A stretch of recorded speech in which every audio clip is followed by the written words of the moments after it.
أعوذ بالله من الشيطان الرجيم بسم الله الرحمن الرحيم أستغفر الله سبحان الله والحمد لله ولا إله إلا الله الله أكبر ولا حول ولا قوة إلا بالله العلي العظيم عدد خلقه ورضا نفسه وزنة عرشه ومداد كلماته اللهم صل وسلم على سيدنا محمد الشفيع المشفع خير خلق الله وعلى الأنبياء والمرسلين وآلهم وصحبهم آل الله أكيد بوينتي واتنبوا ọkùnrin obìnrin pé assalamu alaikum wa rahmatullahi wa barakatuhu.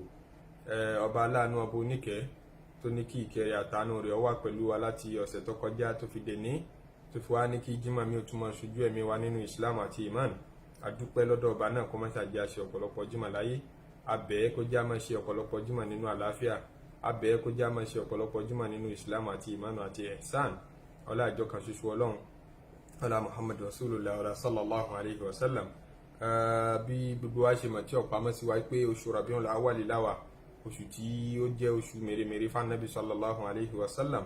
Àtìgbà tóṣù náà ti bẹ̀rẹ̀ láti mú àwọn oríṣiríṣi ẹ̀kọ́ wá bá ti mọ́ ṣe lọ́dọọdún, á dára lẹ́kọ̀ọ́ nípa Nabi sallallahu alayhi wa sallam nínú oṣù Rabiul Awwal. Kóṣù Rabiul Awwal tó dé àfìgbà kan dákẹ́ ń pa Nabi, òsín tá à ń sọ ń pa ìsìlámù tí ò rí létí máa Nabi sallallahu alayhi wa sallam. Kùránì Ọlọ́run tó fi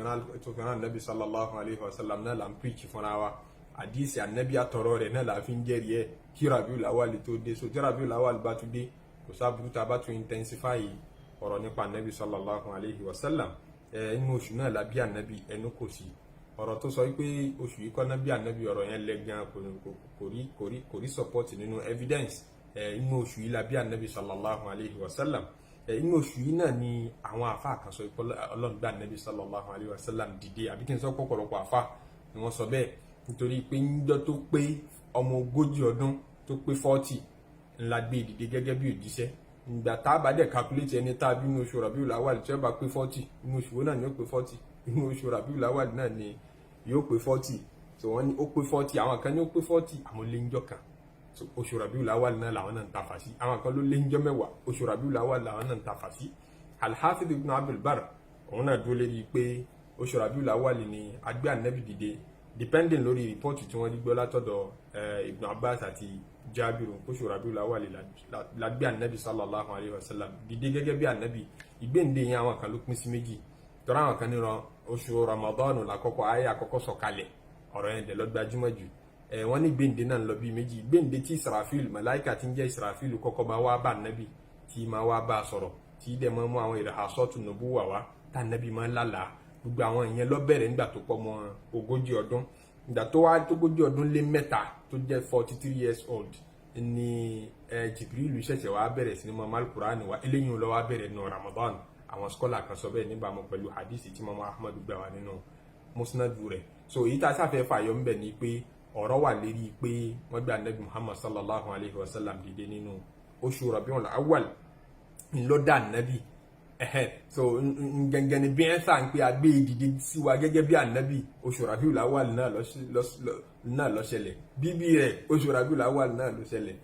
Hijira tó wá ṣe láti Mẹ́kà lọ sí Madina tó dẹ̀ wà significant nínú life rẹ̀, tó wà so significant nínú message tó gbé wá fún wa, tí ń jẹ́jọ́ tọ́lọ́ ń ṣe ìyàtọ̀ láàrin òdodo àti ìbàjẹ́, níjọ́ tọ́lọ́ ń ran òdodo lọ́wọ́ jù. Òun ni ìgbà tá Nábì ṣe hijira kúrò Mẹ́kà tí wọ́n tẹ́wọ́ gbà ní Madina. Ó gbéra hijira náà láti ending Safar. So ẹnu kò sí iyèméjì ń bẹ pé Rabiul Awwal là Nábì wọ Madina sallallahu alayhi wa sallam. Bí around ọ̀sẹ̀ méjì ló fi ṣe ìrìn àjò náà láti Mẹ́kà lọ sí Madina. So ó sọ̀kalẹ̀ sí Madina lóṣù Rabiul Awwal tá a wà yí bákan náà.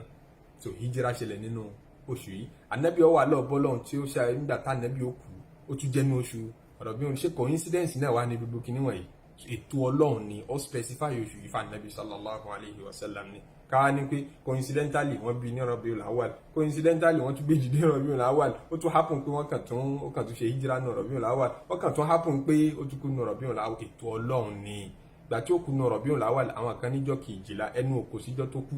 nínú oṣù Rabiul Awwal. Èyí tó gbádùn jù nínú ọ̀rọ̀ ni pé jọ́ kẹtàlá là Nábì kú ní oṣù Rabiul Awwal, kì í ṣe jọ́ kejìlá.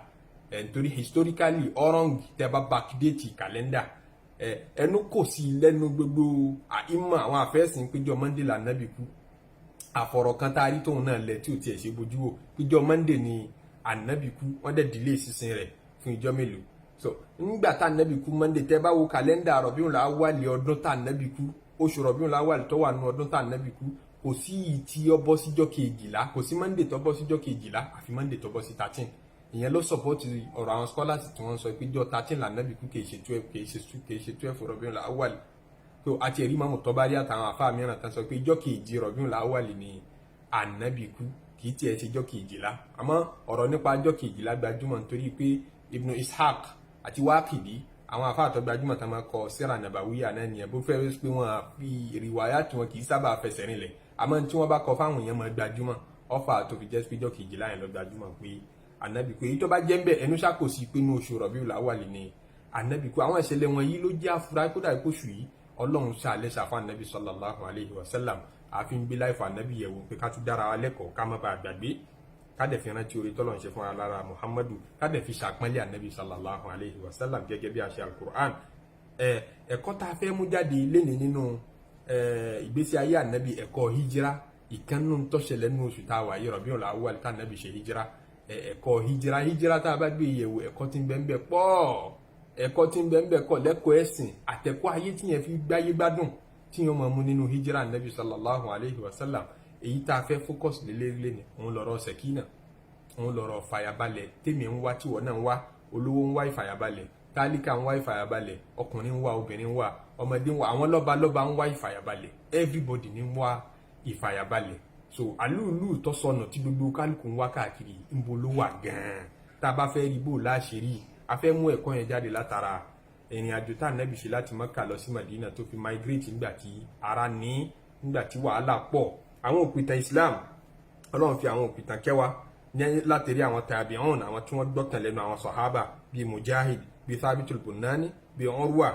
gbogbo wọn pa ìtàn tí mo fẹ́ pa yìí Ibn Shihab az-Zuhri al-Imam Ibn Ishaq tí máa kọ́tàn tó ní sira nabawiyya tó gbajúmọ̀ Sufyan ibn Uyayna al-Imam al-Waqidi al-Imam Ahmad al-Imam al-Bukhari àti Muslim al-Imam at-Tabari nínú tafsir at-Tabari rẹ̀ ó pìtàn yìí Abu Nu'aym al-Asfahani الحافظ البيهقي ابن عبد البر الإمام المازري قاضي عياد الإمام النووي الإمام ابن العربي الإمام القرطبي ابن كثير ابن قيم الحافظ العراقي توقع ابن حجر العسقلاني كيو ابن حجر العسقلاني فون رẹ̀ ọmọ kíw rẹ̀ ابن عساكر gbogbo àwọn scholars Islam ló pa ìtẹ̀yẹnu ọ̀tàṣe lórí pé Ànábì àti Abubakar ni wọ́n ṣe ìrìn àjò láti Mẹ́kà lọ sí Madina wọ́n sì sá sínú kòtò tí ń jẹ́ gáàrù Hira Abubakar ní bẹ pẹ̀lú Ànábì ń bẹ gbogbo scholars tí mo kà á lẹ̀ yá táwọn jù bẹ́ẹ̀ lọ́yìn lè kà wọ́n tán àwọn ni wọ́n sọ bẹ́ẹ̀ pé nígbà tí wọ́n gbéra ní Mẹ́kà tí wọ́n ń lọ sí Madina Abubakar radiyallahu ta'ala anhu ẹjẹ́ ń fi orin Hafizul Iraqi kí n fi gáìdì ọ̀rọ̀ mi nígbà tó ní wà idh fasha al-islamu bil Madina ìgbà tí Islam bẹ̀rẹ̀ sí ní mọ́ spread ní Madina tí àwọn ará Madina wá ṣe hajj wọ́n wá sí Mẹ́kà Ànábì máa lọ kéde Islam fún gbogbo àwọn àlejò tó bá tún wá sí Mẹ́kà nígbà táwọn ará Mẹ́kà ọ̀gbọ́ tiẹ̀ gbogbo àlejò tó bá tún wá sí Mẹ́kà Ànábì ó máa lọ bá wọn níjọ ó máa lọ sọ fún wọn yóò ka Kùránì fún wọn and Kùránì àfàì tí ìgbọ́ Lárúbáwá ní oníjọ́ tẹ́tí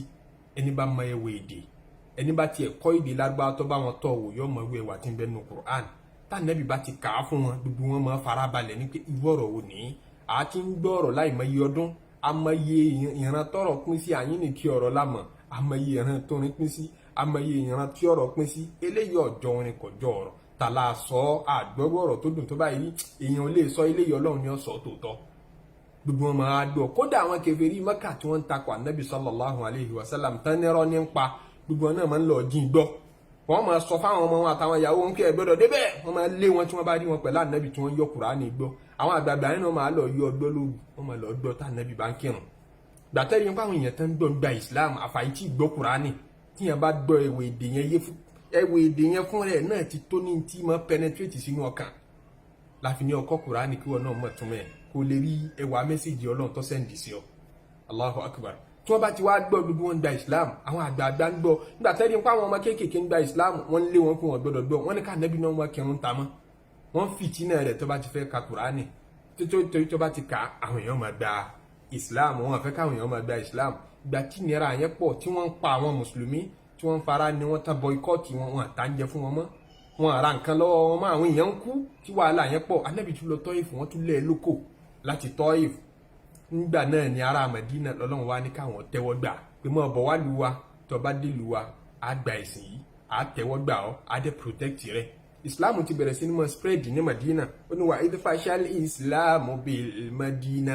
Islam bẹ̀rẹ̀ sí ní mọ́ spread nílùú Madina.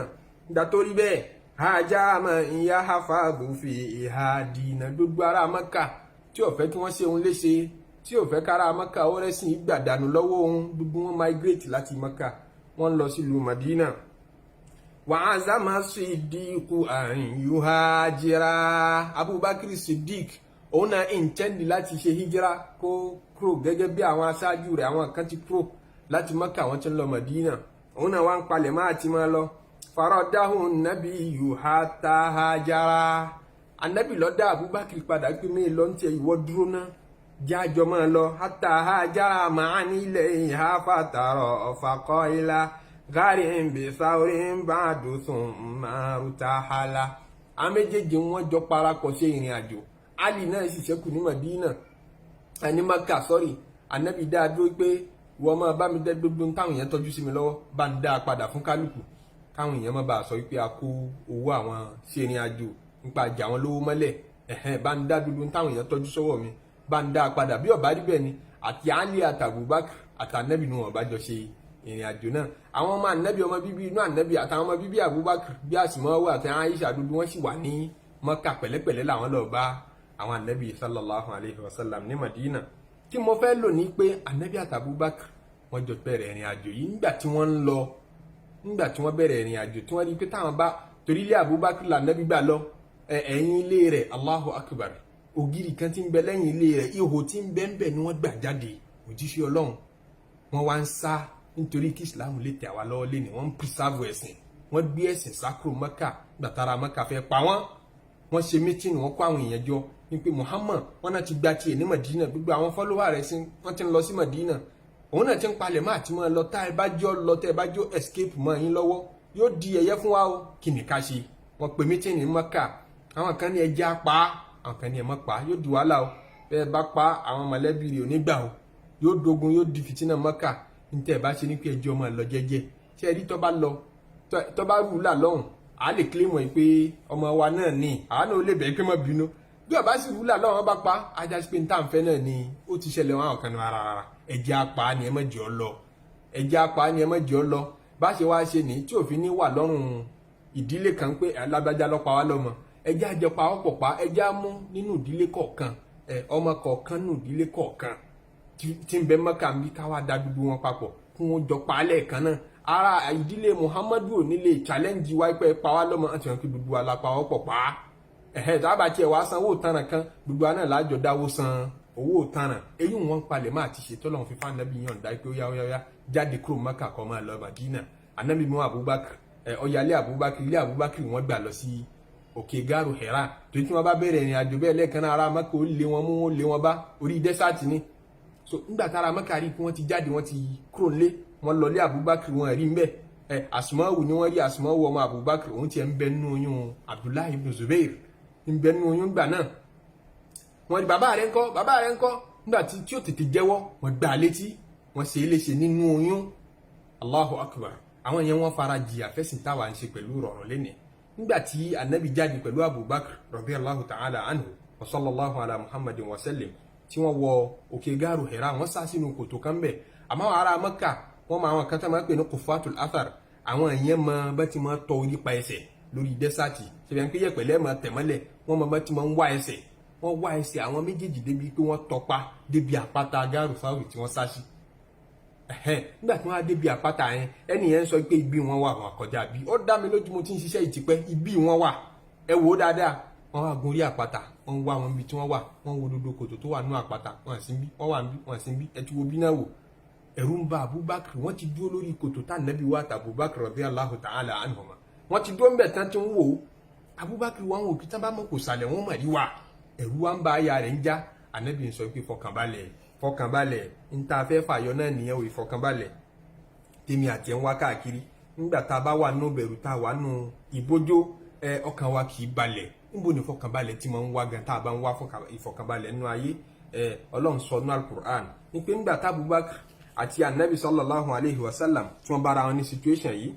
Ọlọ́run ní illa tansuruhu faqad nasarahu Allah idha akhrajahu alladhina kafaru thaniya ithnayni idh huma fil ghar nígbà tán wà nù kòtò yìí idh yaqulu li sahibihi anabi ń sọ fún Abubakar pé la tahzan má banújẹ́ inna Allaha ma'ana ọlọ́run ń bẹ pẹ̀lú wa bí mi àtẹ̀ṣe wà ń bí má ṣe bá wa méjìlá wa ń bí o ọlọ́run ló sì kẹta wa kódà rí ẹgbà wa kan tí Ibn Kathir gbà wá nínú bidaya wa nihaya rẹ̀ tó sọ pé àwọn òpìtàn kan sọ pé nígbà tí inú Abubakar ń bàjẹ́ radiyallahu ta'ala anhu anabi wa sọ fún pé wọ́n ló ṣe bínú kòtò láwà ọ̀dà wo ẹgbẹ́ kejì yìí Abubakar wa bójú omi tá anabi ní owó lọ́ba rí i pé inú kòtò yẹn ntí ò rí ń bẹ tẹ́lẹ̀ nígbà tán fẹ́ wọnú kòtò lọ́ba rí i pé kòtò yẹn tún já sí ibì kan wọ́n ń wo bẹ̀ lọ́ọ̀kan ibẹ̀ wá ń jẹ́ etí odò ó wá rí ọkọ̀ ojú omi ńláńlá kan létí odò yẹn tẹ anabi wa sọ fún pé sórí tá bá fẹ́ mú wa láti ibi tá gbà jáde nù Allahu Akbar ajájú pé kò sí gbọ́dọ̀ bá tilẹ̀ fún pinpin tó àti kọ́lọ́hún wá àbáyọ jáde fún ọ ń bẹ́ẹ̀ kò ṣòro fọ́lọ́hún wala rubba nazilatin mélòó tí ń ṣe ntí ìmọ̀ ẹsẹ̀lẹ̀ sọ́mọ ènìyàn láyé yadiqu laha al-fata zar'an tí yóò rò pé ń bolọ̀ náà àbáyọ kí mo fẹ́ ṣe báyìí wa 'inda Allahi fiha al-makhraju ọ̀nà àbáyọ dẹ̀ ń bẹ lọ́dọ̀ Ọlọ́run tó simple òun ló yẹ kọ́ bẹ́ẹ̀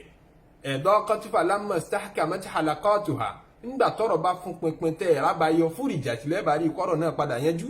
kuntu adunnuha la tufraju tẹ́mi sì rò pé kò lè yanjú àìmọye ọ̀rọ̀ bẹ́ẹ̀ tó ti rò pé kò ní yanjú tọ́lọ̀ ń padà wá yanjú ẹ̀ lọ́nà àrà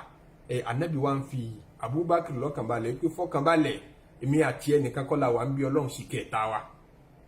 Ọlọ́run ní fa anzalallahu sakinatahu ala rasulihi wa ala almu'minin àbí wa anzalallahu sakinatahu alayhi Ọlọ́run ní mo wá fi ìfọ̀kànbalẹ̀ mi mo sọ̀ ọ́ kalẹ̀ sí Muhammadu lọ́kàn àwọn kan tó yí pé mo sọ̀ ọ́ kalẹ̀ sí Abubakar lọ́kàn àmọ́ ìtọ́jú ọjọ́ ni pé mo sọ̀ ọ́ kalẹ̀ sọ́kàn Nábì sẹ̀kínà ìfọ̀kànbalẹ̀ tí jẹ́yàn ṣàṣeyọrí inú ayé ọ̀dọ́ Ọlọ́run ní ti máa wá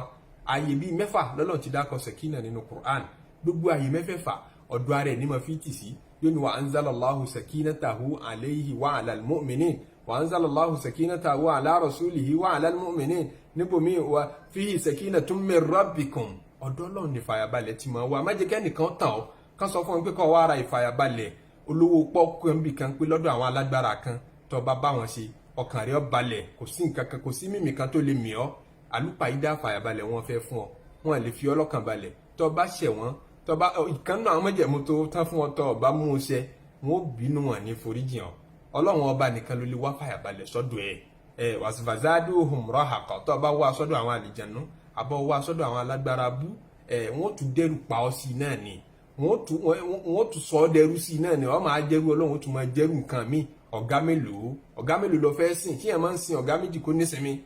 ó ṣe pọkàn pọ̀ sójú kan náà kó wá fàyàbalẹ̀ lọ́dọ̀ Ọlọ́run lọ́ba tó ní ìfàyàbalẹ̀ lọ́dọ̀ kí yẹn wà létí bébè kú kọ́lọ́ máa fi ìfàyàbalẹ̀ sí i lọ́kàn Ọlọ́run dẹ́rù ẹ̀wò púpọ̀ fún Ànábì sallallahu alayhi wa sallam ó ṣe bẹ́ẹ̀ fún lójú ogun Badr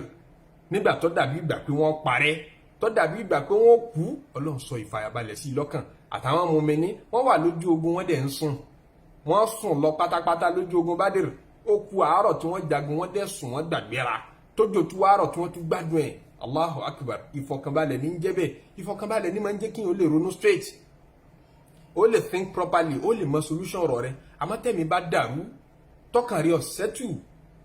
ó tiẹ̀ ní mọ kí n solution ọ̀rọ̀ rẹ̀ Ọlọ́run fi ìfọ̀kànbalẹ̀ ṣàṣírí adùn ayé kọ́lọ́ máa ṣàfiwá lọ́kànbalẹ̀ gbogbo ẹni ọkàn rẹ̀ ọ̀balẹ̀ Ọlọ́run bá kan omi ìfọ̀kànbalẹ̀ sí lọ́kàn ìfọ̀kànbalẹ̀ lọ́lọ́run fi bá Ànábì lò nírú situation bẹ́ẹ̀ torí pé tọkàn rẹ̀ ọba balẹ̀ ní fúnra ara wọn gan wọn kó bára wọn nínú kòtò tí wọ́n wà níbi àìbalẹ̀ ara